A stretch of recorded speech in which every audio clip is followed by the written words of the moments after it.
Entonces podemos decir en particular para el escalar 0, 0 por x, que es 0 según el teorema que ya vimos, según la parte 2 del teorema, entonces 0 por x, que es 0, debe pertenecer a h, porque aquí hay un escalar cualquiera, en este caso 0, por un vector x de h.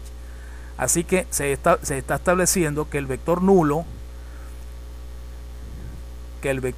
si los dos axiomas de cerradura se cumplen, el vector nulo del espacio vectorial B también está en H, debe estar en H. Entonces, la propiedad de existencia de un vector nulo, que es la propiedad 2, también se está estableciendo plenamente.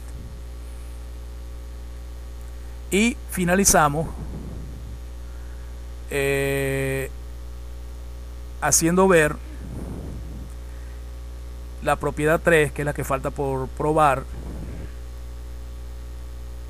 A ver, la propiedad 4, que es la que falta por probar, la que acabo de probar la 3, que dice que si tomo cualquier vector x que está en H, no estoy traduciendo la propiedad 4 al su conjunto H, entonces existe un menos x que esté en H también, es decir, un inverso aditivo, tal que x más menos x debe dar el 0 que ya sabemos que está en H. Bien, esto lo establecemos plenamente por el hecho también del teorema anterior, teorema con el que previamente introdujimos esta discusión, que decía que cualquier escalar por x está, si x está en H, cualquier escalar por x está en H también. Pero la parte 3 del teorema decía que menos 1 por x era menos x. Es decir, estaríamos probando que menos x está en H. Es decir, para todo vector x en H, el vector menos x también está en H. Existe el inverso aditivo dentro del conjunto para cualquier elemento que tome del conjunto. ¿Ven?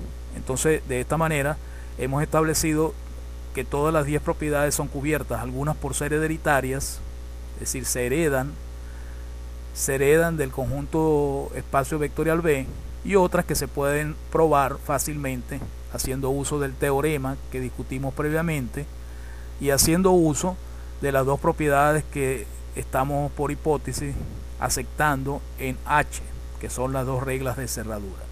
Por lo tanto, se puede probar fácilmente que H es un espacio vectorial si simplemente se cumplen las propiedades de cerradura. Las dos propiedades de cerradura, si son válidas en cualquier subconjunto de un espacio vectorial, entonces podemos fácilmente establecer que H es también un espacio vectorial, es decir, que H es un subespacio vectorial del espacio vectorial B. Bien, ya aclarado esto,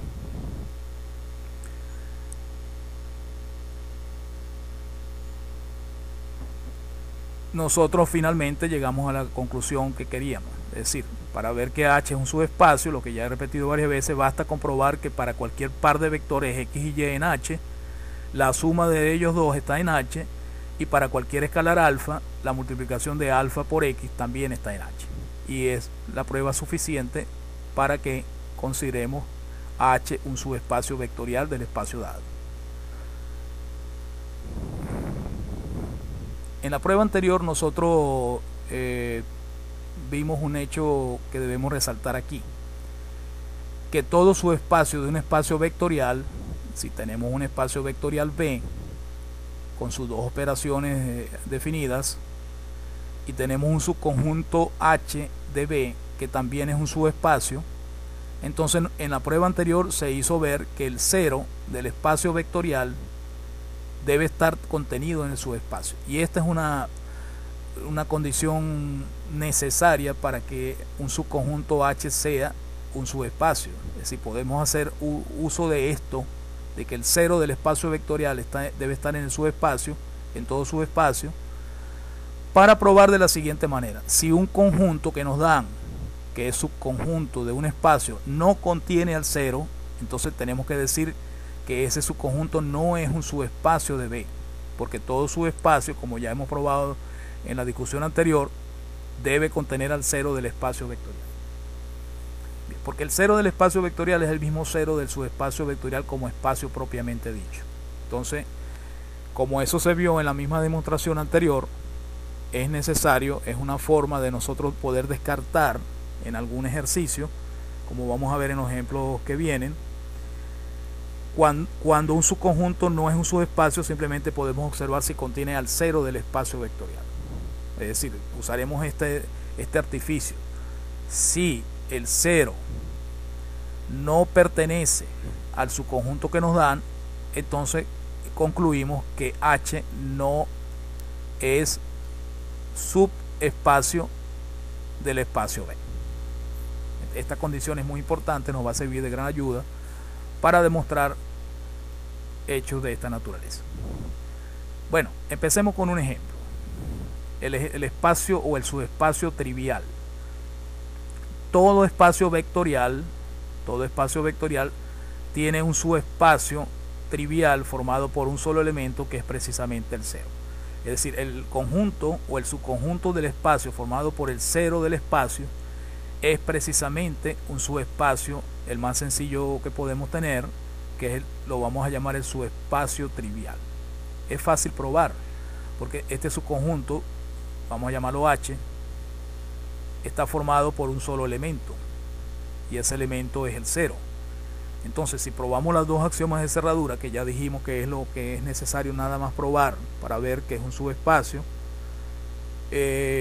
vemos que si tomamos dos elementos del conjunto, que no pueden ser sino el cero, la suma de 0 más 0 es 0. Por lo tanto, la suma de dos elementos del conjunto pertenece al conjunto.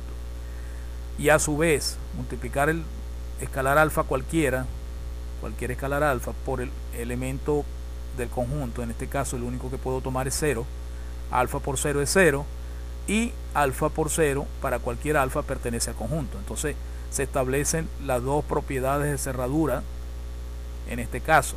Los dos axiomas de cerradura son válidos y estaría probado que el subconjunto formado por el cero del espacio vectorial es un subespacio del espacio vectorial B, y lo vamos a llamar el subespacio trivial.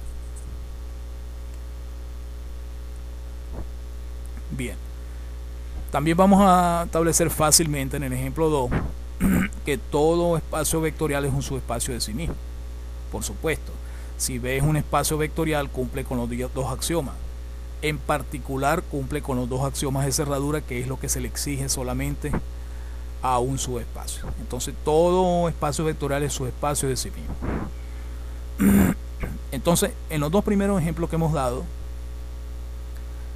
se establece que todo espacio vectorial tiene dos subespacios muy diferenciados, que es dos subespacios propios de él, vamos a decir, que es el subespacio trivial 0, formado por el cero del espacio vectorial, y el subespacio formado por sí mismo. Entonces, estos dos subespacios los vamos a llamar subespacios triviales del espacio vectorial.